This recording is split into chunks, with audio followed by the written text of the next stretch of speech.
the man that bought the house, very, very nice man.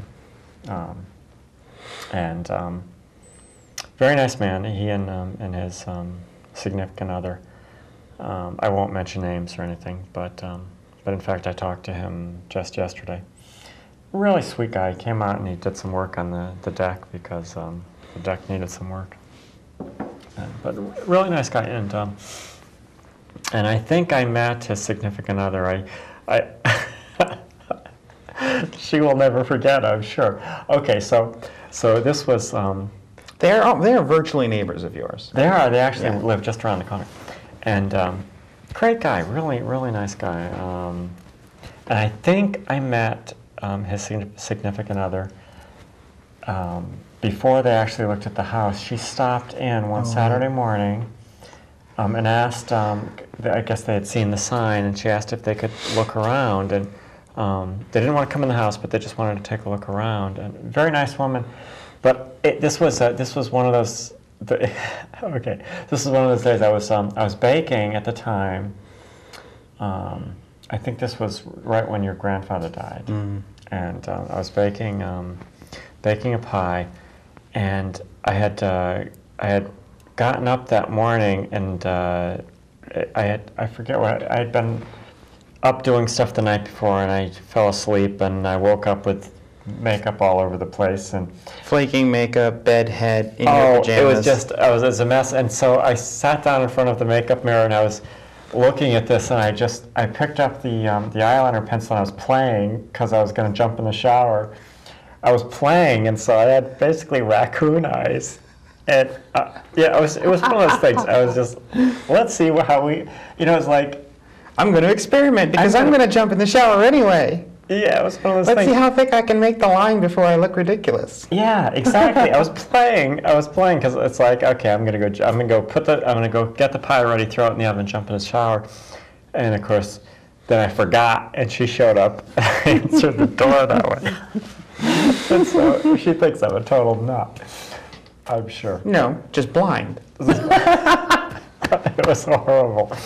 I didn't realize till afterwards. I looked in the mirror and was like, oh my God, what have I done? Now you understand why you asked if she wanted to look around the house. She said, no, I don't want to come in. It was terrible. Anyway, oh God, I am known to do crazy things like that and forget and get distracted. Anyway, I was making this pie. The pie came out okay, no. But I believe that was his significant other. But anyway, the man that is buying this is very nice, and I talked to him yesterday, and so hopefully they will be moving in very soon. But anyway, a lot of stuff going on there, and obviously we have to talk about some stuff to do with. Don't let me forget. We need to talk tonight probably about. Florette King and the Rainbow Center and the Out to Lunch series. Yep. Or Coffee House series. Yep. Yeah, we're skipping the Out to Lunch series. Although, let's see, we're going to be at the Rainbow Center Coffee House Friday, September 26th from 6 to 10 p.m., which will include a panel session. It's open to the public. But that same week, I believe, that Wednesday, they're having their Out to Lunch speaker who is also going to be talking about transgender issues. So it's going to be like a big transgender week at UConn. Yeah. Very cool. We're taking over. Yeah. UConn's great, and I'm hoping to get more involved with UConn. I'm hoping to... As a matriculated student. I'm hoping, yes. I'm hoping to be able to get into UConn, see if I can figure out how to afford it. I'm going to try to go back to school. But I always got good grades. I might be able to do it. I got to get my transcripts.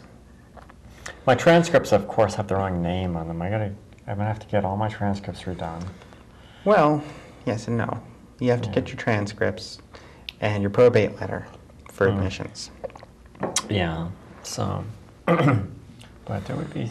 And as such, you should qualify as a diversity element during the admissions process. I never thought about that. That's interesting. Women are already underserved by colleges, although I believe they outnumber men across the country now. And certainly colleges, especially the major universities, are looking for a diverse student body. Cool. That can't hurt. True. But that's something I've been really wanting to do, is go back to school. I was, And I'm not sure at this point if grades are going to matter much. grades are going to matter much. Yeah, for continuing education stuff. But Yeah. It's a shame. Scott, 13 years ago now. 14 years ago, I actually, this was after I came back from, I had been living in Wyoming for a while, and I went out there and I actually graduated from Laramie County Community College and the Aerotech, Cheyenne Aerotech at the time. And came back, and I was looking for work out here and couldn't find work. At that time, it was one of those lulls in the industry, and I couldn't find any work, and that did turn around. But I had made the decision to go back to school. It's like, okay, it was one of those things, it was the industry. This was in aviation, and the industry was kind of cyclic. It was sort of sinusoidal, and it was at the bottom, the trough, and it was like, okay, there's no work, so I'm going to take advantage and go to school. And I had actually gotten a scholarship to Embry-Riddle in their aerospace engineering program, which was the field you had intended to go in as well. Interestingly, spent 3 semesters. Yeah. In So engineering. it was the aerospace engineering program, and I actually got a scholarship, and I was headed. I had gone. This was one of those, just the way life throws curves at you. I had. They had 2 campuses. They had Prescott, Arizona, and Fort Lauderdale, and I had visited them both. I really wanted to go to the Prescott campus, but it was out in the desert. It was really cool, but it was just the small campus. It was sort of the satellite. And the Fort Lauderdale campus had a lot more facilities and stuff. So I had kind of settled. I had been traveling around. I went to Prescott and visited, and I went to Fort Lauderdale and visited their campus just to try to decide which one I was going to go to. And when I got back from the trip to Fort Lauderdale, my then wife informed me that she had not wanted to tell me before the trip because she didn't want to spoil the trip, but, oh, by the way, our daughter is pregnant. And it was one of those things. It's like, now what do I do? Go away to school or stay home and support the family. Yeah, it was like I couldn't walk away from my, pregnant daughter. It's like this was just bad timing. So I actually managed to keep the door open at Embry-Riddle for about 4 years. Kept telling them, I'm coming, honest. Before they finally sent me a letter saying, we know you're not coming, give it up.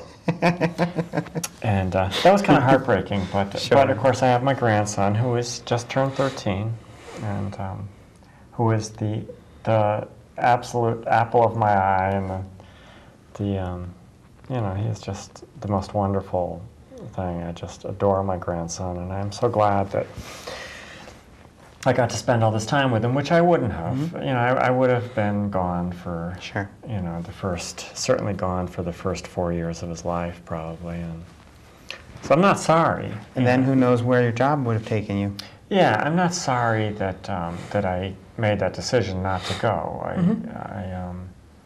It was the right decision, and I adore my, I adore my grandson. Yeah. Who I would love to get on the program, but he's camera shy. The polish on your penny. But my little grandson, who is now not so little. Not so little.